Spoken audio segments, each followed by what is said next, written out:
لا حول ولا قوة إلا بالله العلي العظيم.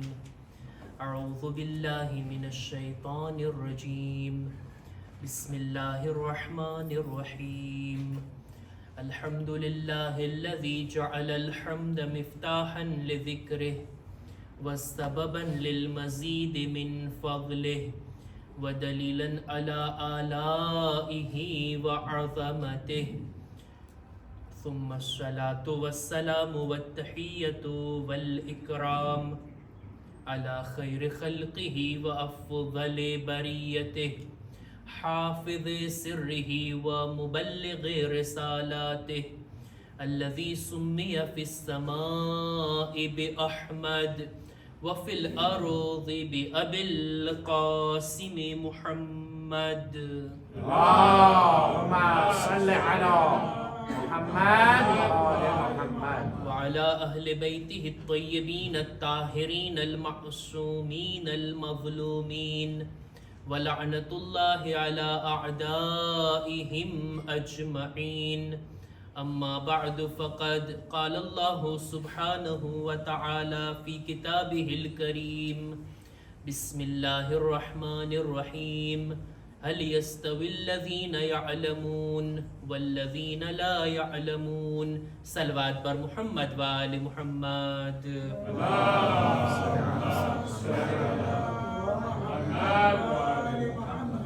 અય્યામે અઝાના અંતિમ દિવસોમાં આપણે બધા ફર્શે અઝા ઉપર ઝિક્રે અહલે બૈત અલૈહિસ્સલામ કરવામાં મશગુલ છીએ. આ વર્ષના અય્યામે અઝા એટલે કે માહે મુહર્રમ, સફર અને રબિયુલ અવ્વલ મહિનાના 8 દિવસો. આ સમયગાળો, આ પીરિયડ આપણે અહલે બૈતના ગમમાં સોગવાર હોઈએ છીએ, એમનો ગમ મનાવતા હોઈએ છીએ. હવે આ અંતિમ દિવસો છે કે જેની અંદર આ રબિયુલ અવ્વલ મહિનાના શરૂઆતના દિવસો કે જેમાં અનેક મુનાસિબતો છે. એક મુનાસિબત ઉપર ચર્ચા થઈ શકે.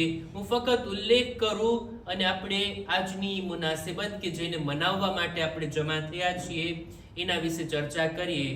પહેલી રબિયુલ અવ્વલ રસૂલ ખુદાની હિજરતની તારીખ છે કે આ તારીખની અંદર રસૂલ ખુદા મક્કા છોડી અને મદીના તરફ રવાના થયા. એ જ રાતમાં કે જ્યારે રસૂલ ખુદાએ હિજરત ફરમાવી, રસૂલના બિસ્તર ઉપર અમીરુલ મુમિનીન હઝરત અલી ઇબ્ન અબી તાલિબ અલૈહિસ્સલામ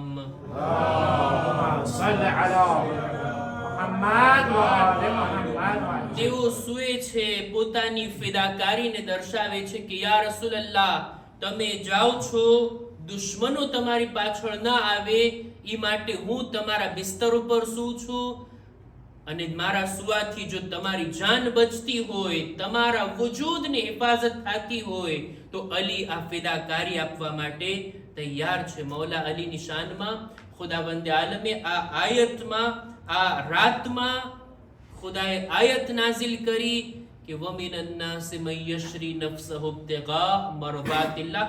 આયત મૌલા અલીની શાનમાં નાઝિલ થઈ કે તલવારોના સાયા હેઠળ મૌલા અલી રસૂલના બિસ્તર ઉપર સૂતા હતા.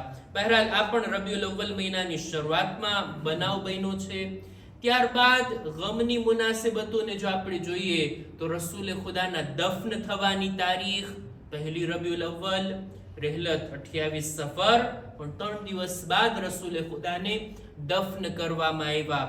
ત્યારબાદ રસૂલના દફન બાદ અહલે બૈતના ઉપર જે જુલ્મની દાસ્તાન શરૂ થઈ અને બીબી ઝહરાના દરવાજા પર જે હુમલો થયો એ પણ આ જ દિવસો છે, રબિયુલ અવ્વલ મહિનાના શરૂઆતના દિવસો.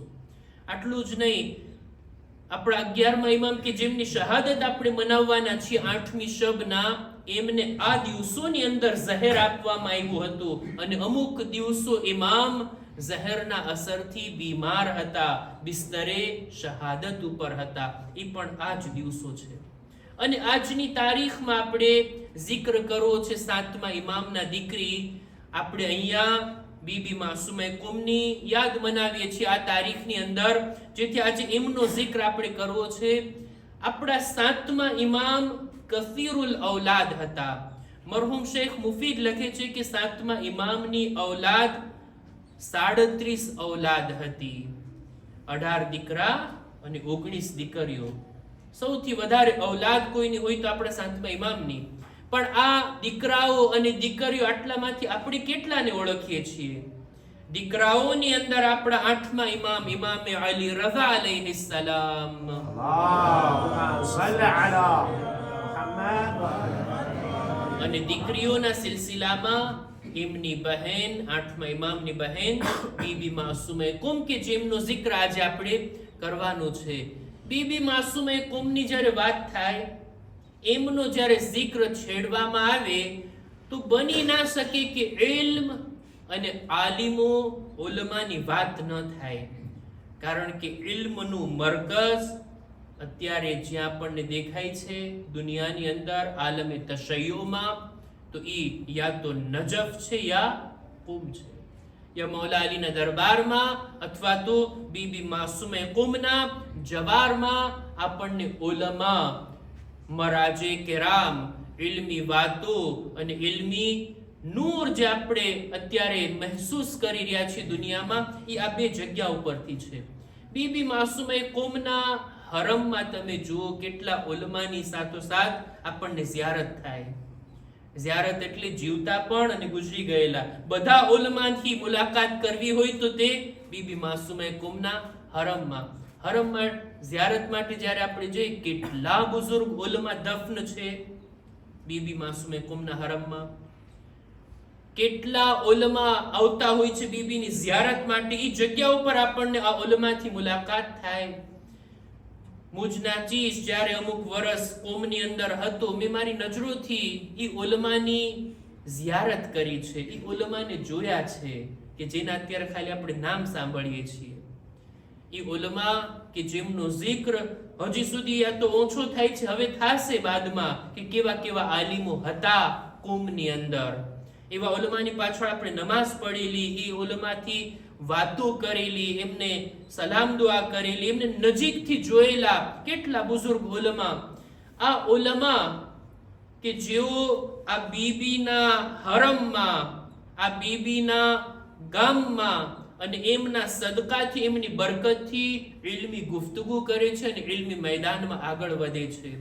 આપણા ઉલમા ખરા ઉલમાની વાત છે. મુજતહિદીન જેઓએ પોતાની જિંદગીનો સૌથી સારામાં સારો પીરિયડ વક્ફ કરી દીધો ઇલ્મ હાસિલ કરવામાં. પોતાની જવાની લગાડી દીધી છે ઉલૂમે આલે મુહમ્મદને હાસિલ કરવામાં. ખરા ઉલમા, સાચા ઉલમાની એક નિશાની આ છે કે જે મેં કિતાબોમાં પણ વાંચી, જે મેં નજરોથી પણ જોયું અને જે મેં મહેસૂસ કર્યું છે મારી તાલિબે ઇલ્મની જિંદગીની અંદર, જે કુમની અંદર હતી. આપણા ખરા ઉલમાની એક સિફત, એક ખાસિયત આ હોય કે તેઓ જેટલું જાણે છે ને એટલું જ બોલે. એમ નહીં કે જાણતા હોય ને ન જાણતા બસ બોલે જ રાખે, ના, એવું નથી હોતું ઉલમાની જિંદગીમાં. ધ્યાનથી જ્યારે આપણે જોઈએ, એમની કિતાબો વાંચીએ, જેટલી એમના ઇલ્મની લિમિટ છે ને એટલું જ એ બયાન કરશે. એમના દરસે ખારિજ, એમના બીજા બધા દર્શોને આપણે સાંભળીએ, એમના શબ્દોથી આપણને અહેસાસ થાય જેટલું જાણે છે, જેના બારામાં તેમને યકીન છે, બિલકુલ ખાતરી છે, એ જ વાતોને તેઓ રજૂ કરતા હોય. અને આ બહુ સારી સિફત છે, બહુ સારી સિફત છે. સામાન્ય લોકોની જેમ નથી હોતા આપણા ઉલમા કે જાણતા હોય કે ન જાણતા હોય બસ બોલે રાખવાનું, જવાબ દીધે રાખવાનો. જો કે દુનિયાના મામલામાં માણસો એહતિયાત કરતા હોય. દુનિયાના મસલામાં કોઈ ડાક્ટરની જગ્યાએ ઓર્ડોનન્સ લખવાનો શું મને અધિકાર છે? તમે બીમાર છો, લાવો તમને એક દવા લખી દો, આ દવા તમે ખાઓ, તમને સારું થાય, મને હક છે આ વાતનો? પણ ઇલ્મે દીનના બારામાં આવું નથી. જેને આવડતું હોય એ મસલા બયાન કરે, ન આવડતું હોય એ પણ મસલા બયાન કરે. અને કેવી હાલત થાય પછી, કેવી હાલત થાય. આપણા સાચા ઉલમાની નિશાની એક આ છે કે એમને જો ન ખબર હોય ને, કોઈ ઇલ્મી વાત નથી જાણતા, તો તેઓ મૌલા અલી અમીરુલ મુમિનીન હઝરત અલી ઇબ્ન અબી તાલિબ અલૈહિસ સલામ. اللهم صل على محمد وعلى એમના આ કૌલને ધ્યાનમાં રાખી અને આ રીતનો જવાબ આપે. મૌલા અલી નહજુલ બલાગામાં ફરમાવે છે હિકમત નંબર 85 માં કે મન તરકા કૌલ લા અદરી ઉસીબત મકાતિલુ. જે કોઈ પણ પોતાની વાતચીત દરમિયાન આ જુમલાને બોલવાનું મૂકી દે, આ જુમલો બોલવાથી પોતાને રોકી દે. કયો જુમલો? કે હું નથી જાણતો, લા અદરી, જો સેપા. આ કહેવાનું જો છોડી દે ને તો જાણે એમ કે એ પોતાને મક્તલમાં પહોંચાડી દીધો છે, પોતાને મરવા માટે આગળ વધારી દીધો છે. ઇન્સાનને જોઈએ કે જે જાણે એ બોલે, નથી જાણતો તો મૌલા અલી કહે છે કહી દો હું નથી જાણતો. એમાં શરમની વાત શું છે? શરમની વાત શું છે? બહેતર છે કે ઇન્સાન કહી દે હું નથી જાણતો, ગલત જવાબ આપવા કરતા. એક મસલો આપણને ખબર ના હોય, સામેવાળાને આપણે કહી દીધા, હવે એના ઉપર અમલ કરશે યા જે પણ ગલત અમલ કરશે, એ બધાનો જવાબદાર કોણ? કોની આ જવાબદારી આવે છે? ખરેખર વિચારવા જેવી બાબત છે. રસૂલે ખુદા સલ્લલ્લાહુ અલૈહિ વ આલિહિ વસલ્લમ ફરમાવે છે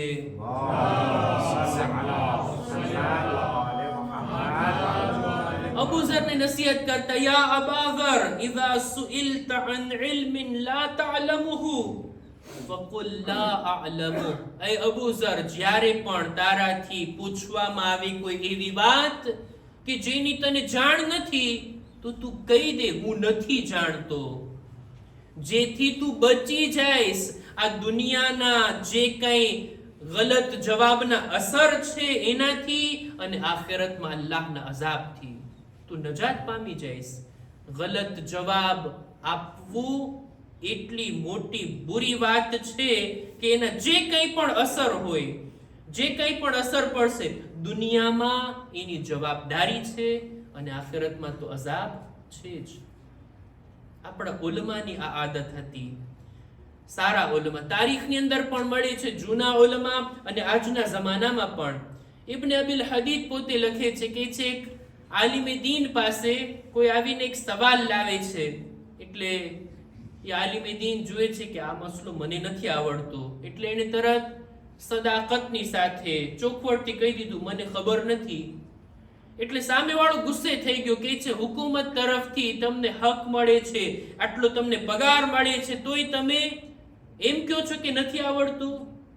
એટલે આલિમે દીન જવાબમાં કહે છે કે મને લોકોના ઇલ્મી સવાલોના જવાબ આપવા બદલ મને જે કંઈ હુકુક મળે છે, જે કંઈ મને પગાર મળે છે એ એનું મળે છે કે જે જાણું છું એ એને કહું. જેટલું જાણું છું એનું મળે છે, નથી જાણતો એનું જો મને આપવામાં આવે તો આખો ખજાનો મને આપવો જોઈએ. કારણ કે ઇન્સાન જેટલું જાણે છે એ ઓછું છે, જે નથી જાણતો એ વધારે છે. આ કોઈ ભ્રમમાં રહી જાય, કોઈ એમ વિચારમાં રહી જાય કે મને બધું આવડે છે, મારાથી જે કંઈ પૂછવામાં આવશે હું સવાલનો જવાબ આપીશ, તો આ એનું ગુમાન છે, આ એનું ભ્રમ છે. ના, દુનિયામાં અત્યારે કોઈ ઇન્સાન એવો દાવો નથી કરતો બધું ઇલ્મ મારી પાસે છે, દીની દુનિયાવી બધી વાતોને હું જાણું છું. કોઈ એવો દાવો નથી કરી શકતો. આજના જમાનાનો જે મોટો સાયન્ટિસ્ટ આઇન્સ્ટાઈન પોતે કહે છે કે અત્યાર સુધી દુનિયા જ્યારથી બની ત્યારથી લઈને અત્યાર સુધી જેટલું પણ ઇલ્મી તરક્કી થઈ છે ને એનો જો હિસાબ કરવામાં આવે ને કે ઇન્સાન આટલું જાણે છે, તો જે નથી જાણતો ને એના મુકાબલામાં આ ખાલી એબીસીડી છે. આ બિલકુલ શરૂઆત છે. કેટલું છે જે આપણે નથી જાણતા, તો એનો ઇકરાર કરવામાં કોઈ જાતની શરમ ન રાખવી જોઈએ.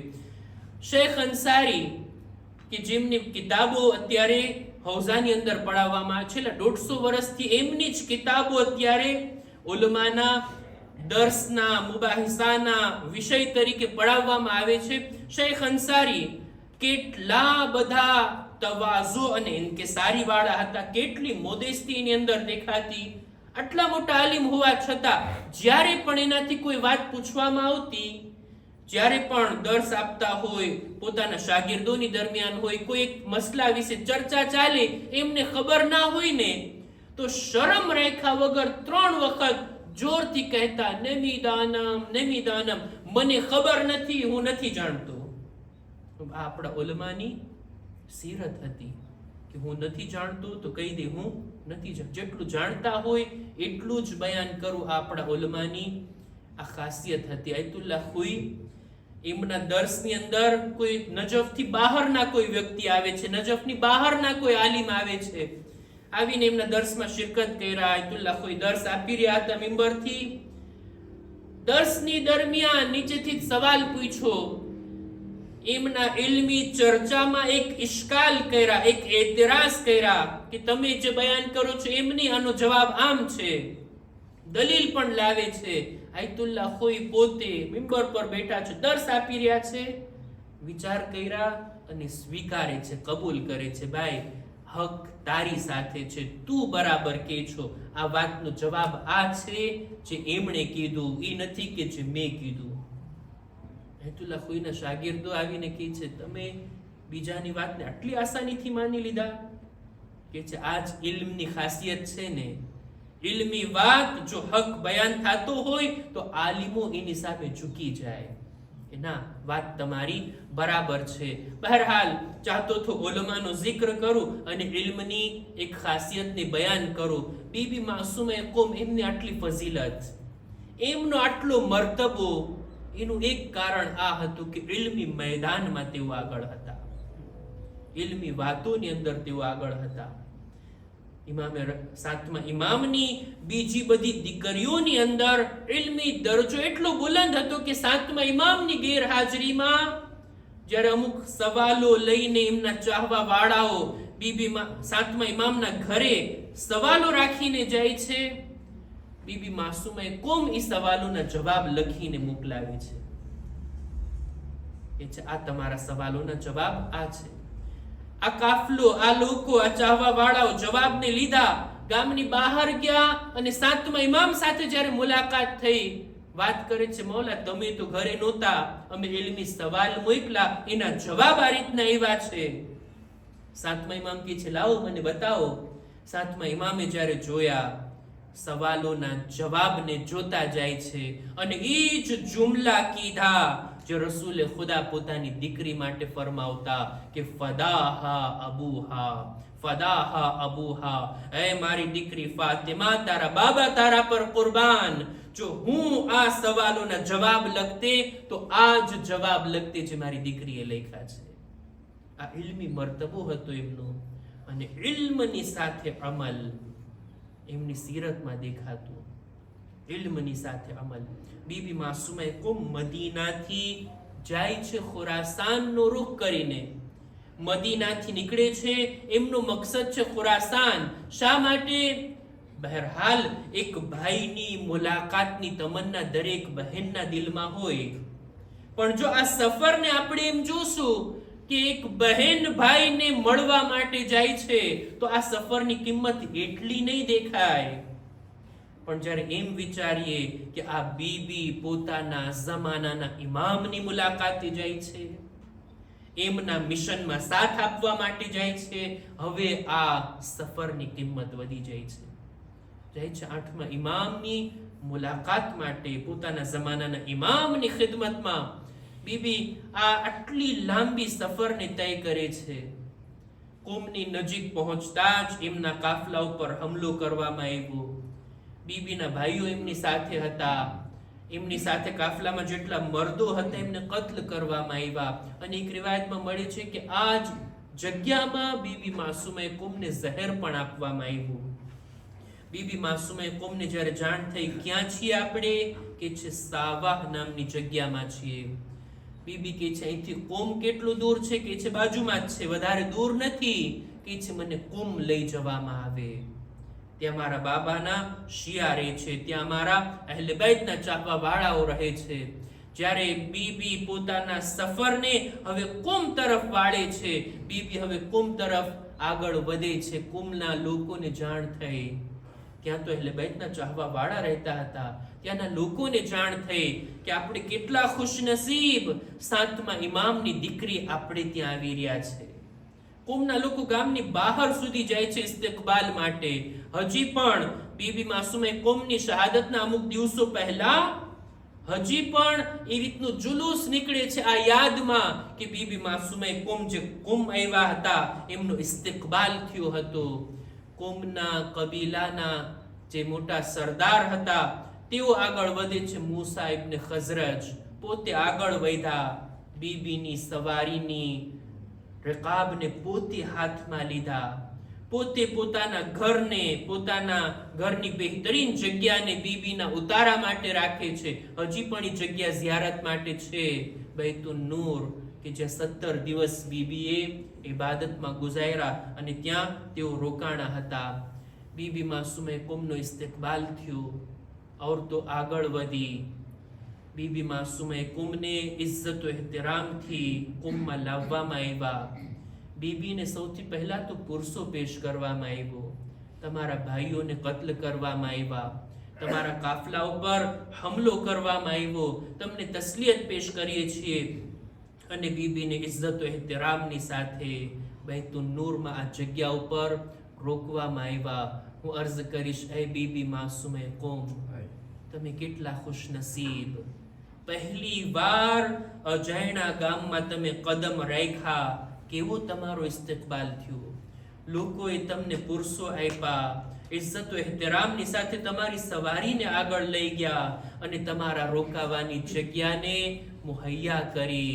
હા, એક ઇમામના દીકરી આપણને તારીખમાં દેખાય છે, जो पहली बार शामनी सरजमीन पर कदम राखे छे. आ पण इमामना दीकरी छे. पण हाय मुसीबत तो तमे जुओ, एवी हालतमां ज़ैनबने शाम लाववामां आव्या કે સર પર રેદા નથી, ખાલી ઊંટની પુષ્ટ પર સવાર કરવામાં આવ્યા. હાથ ગરદન સાથે બંધાયેલા છે. કોઈ પુરુષો નથી આપતા, શિમરના તાઝિયાના હોય છે. લોકો આવે છે પણ ઇસ્તિકબાલ માટે નહીં, તમાશો જોવા માટે આવે છે. એ બીબી માસુમે કોમ, તમને રહેવા માટે શાનદાર હુજરો આપવામાં આવ્યો. હાય, ઝૈનબને એવા કૈદખાનામાં રોકવામાં આવ્યા કે જ્યાં છત ના હતી, દિવસની ગરમીમાં અને રાતની ઠંડીથી અમાનમાં ન હતા. આ અઝીઝો, બીબી ઝૈનબની આ મુસીબત જેને ચોથાઈમાં હરગીઝ ભૂલાવી નથી શકતા. જ્યારે પણ પૂછવામાં આવતું, મૌલા સૌથી વધારે મુસીબત ક્યાં પડી, ઇમામ 3 વખત જવાબમાં કહેતા, અશામ, અશામ, અશામ. હાય, શામની મુસીબતને હું કેવી રીતના ભૂલી શકું. શામના દરબાર અને શામના બાજાર, મારી મા બહેનો ખુલે સર, તમાશાહીઓના મજમામાં. ألا لعنة الله على القوم الظالمين وسيعلم الذين ظلموا أي منقلب ينقلبون. إنا لله وإنا إليه راجعون. ماتم حسين يا حسين.